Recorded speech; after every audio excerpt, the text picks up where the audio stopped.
Last January, Spokane's streets looked like this, with snowplows working around the clock day after day. This January, though, we've had a grand total of 1/2 inch of snow. But it doesn't mean Mother Nature has taken the winter off. Icy conditions are lurking around every curve, hillside, and overpass. As we found out today, Spokane City work crews still have their hands full. Usually our freezing conditions happen right at daybreak. That's usually your coldest part of the day, usually. And so that's when you get the ice formation on the road. Andy Shank works for the Spokane City Street Department. He says despite high temperatures in the 40s for more than a week, the ground temperature has yet to catch up.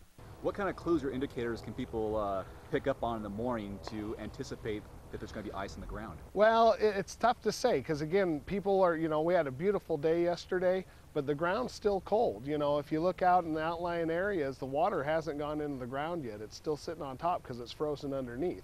Much like last season, his crews are working around the clock. The only difference this year is they're not pushing around tons of snow. Last year, when we got the snow on the ground, we didn't have to worry about this freezing thawing issue that we have now. The freezing thawing issue, sometimes you do use more de-icer, and then that doesn't help our pothole situation. Sheng says it's too early to know how bad the pothole season will be. It all depends on how long our freeze-thaw cycle lasts. If it continues through March, it'll be worse than last year. But bottom line, Sheng says people must remember it's still January in Spokane. It's wintertime.